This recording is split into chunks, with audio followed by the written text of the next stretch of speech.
फैसल वाडा साहब, आपने कहा था इलेक्शन जनाब जनवरी में हो जाएंगे, तुसी की कोई तोता रखा है जिस तरह शेख रशीद फाल निकालता है जनाब, तोते से फाल निकलवाते थे, उसी तरह आपने भी कोई तोता शोता रखा हुआ फाल निकालते हैं? आपको कैसे पता था जनवरी में होने इलेक्शन? बहुत शुक्रिया राना साहब। Excuse me. बस सर, आदमी के पास खबर होनी चाहिए, नज़र होनी चाहिए और सब्र होना चाहिए, तो उसको मिल जाती चीज़ें। सबर तो समझ आती है, तो खबर तुहानू कित्थों मिली सी? सर समझ लें कि आप अल्लाह मैंने इज्जत रखी हुई है। अच्छा अच्छा, तो अब इलेक्शन की एग्जैक्ट डेट क्या होगी? Last week. लास्ट वीक में तो बड़ी डेट, 7 दिन हो गए ना उसमें। वो वेरी नहीं सर, वो तो it's not a problem, but it's happening. It's happening. अच्छा, इस इलेक्शन में बल्ले का निशान होगा बैलेट पेपर पे? मुश्किल लग रहा है। मुश्किल लग रहा है? खान साहब तो नहीं होंगे। नहीं, बल्ले का निशान मुश्किल लग रहा है। मतलब पीटीआई नहीं होगी? सर इस तरह देख लें आपके सर, शायद टिकट देने वाले हो, टिकट लेने वाले ना हो, ये भी पोजीशन हो सकती है। अच्छा, मैंने सुना है कि वो स्ट्रेटजी इस किस्म की बना पता है वो स्ट्रेटजी लॉयर्स वाली।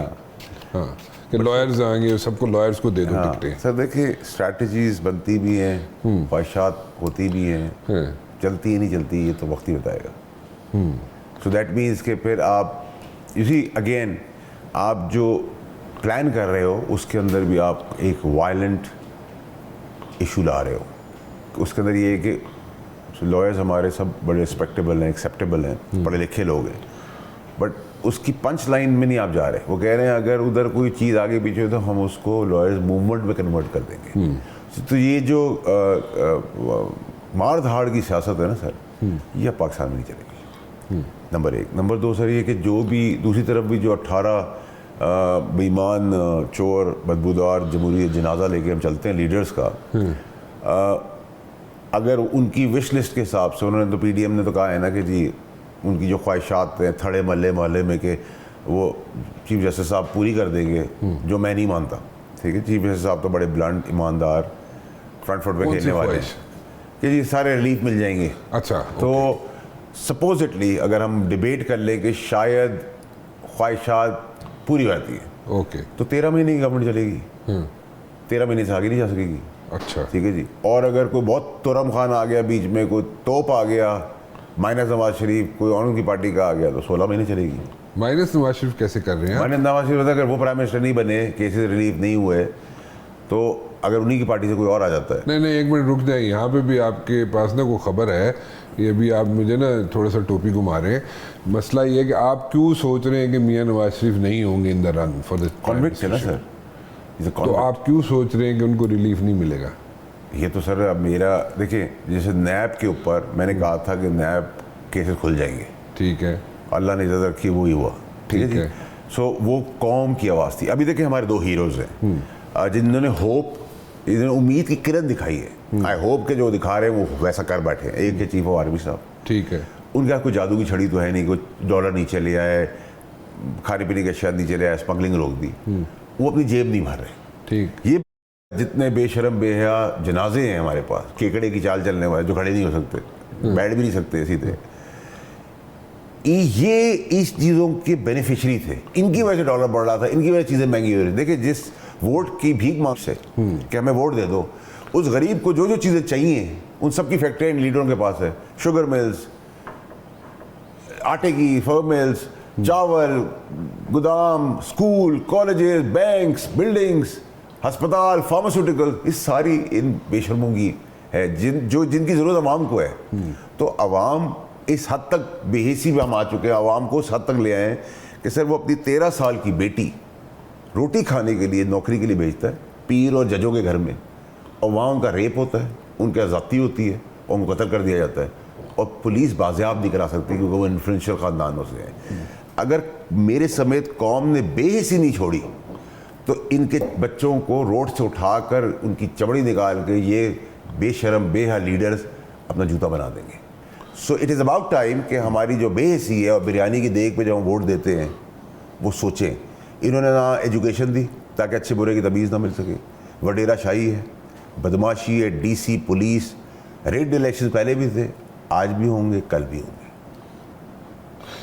तो जब इतना आप क्रिटिसाइज़ कर रहे हैं और अब इतना आप यहाँ पे अपनी तरफ से रियलिटी चेक दे रहे हैं, इस पॉलिटिकल सेटअप को या पॉलिटिशियंस को या लीडर्स को, तो फिर why do you want to go for elections? आप फिर इलेक्शंस की हिमायत क्यों करते हैं? क्योंकि सर हमें एक बहुत बड़ी ख्वाहिश है ना हमारे अंदर, जमहूरियत की, डेमोक्रेसी की। किसकी ख्वाहिश है?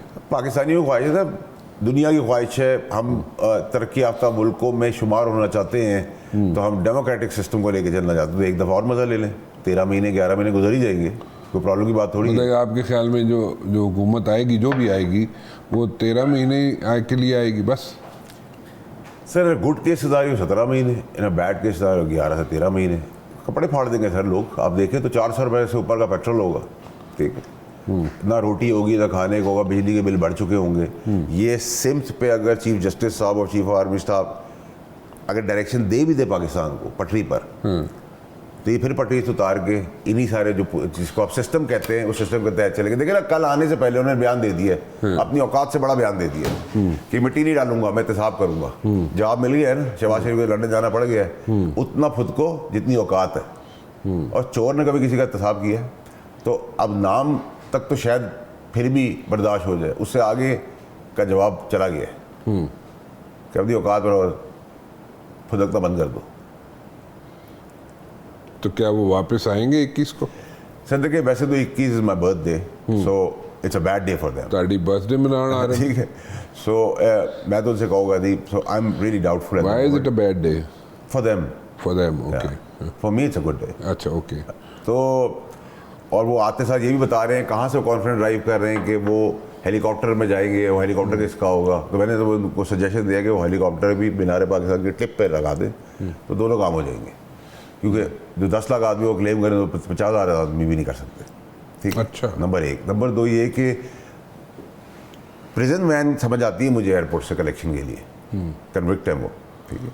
अब कॉन्विक्ट अगर ये कह रहा है कि मैं सीधा, तो किसने श्योरिटी दी है उनको कि तुम्हारी बेल हो जाएगी, बेल पर अरेस्ट हो जाएगी? उनकी पार्टियां कह रही हैं सारी, ठीक है। वो किसके बेसिस पे कह रही है? कौन करने वाला है ये? 6.25 करोड़ यंगस्टर्स का फिगर आ गया है वोटर्स का। ये 6.25 करोड़ जो लड़के बच्चे यंगस्टर्स हैं, ये आपको लगता है कि ऐसे जा रहे थे किसी को? सोशल मीडिया का दौर है, ठीक है। Things are not that easy. अभी आप बयानियाँ बना रहे हैं कि पहले आपने कहा नोट को इज्जत दो, फिर कहा वोट को इज्जत दो, कहा फिर वोट को इज्जत दो, और अभी बयान एंटी इस्टेब्लिशमेंट बयानियाँ बना रहे हैं। सर अब बयानियों में कोई नहीं चलेगा। मंशूर दे के 20 रुपए की रोटी कैसे होगी, 20 रुपए का दूध कैसे होगा, आटा सस्ता कैसे होगा, पेट्रोल कैसे सस्ता होगा, किसी के पास इसका जवाब नहीं है। आप अपने शो पे हर जीनियस जो है पार्टी का बुला के पूछे, आपको जवाब नहीं मिलेगा। एक विश लिस्ट थी पीडीएम वालों की, और वो विश लिस्ट ये थी कि ये जो इलेक्शंस आएंगे, इन इलेक्शंस में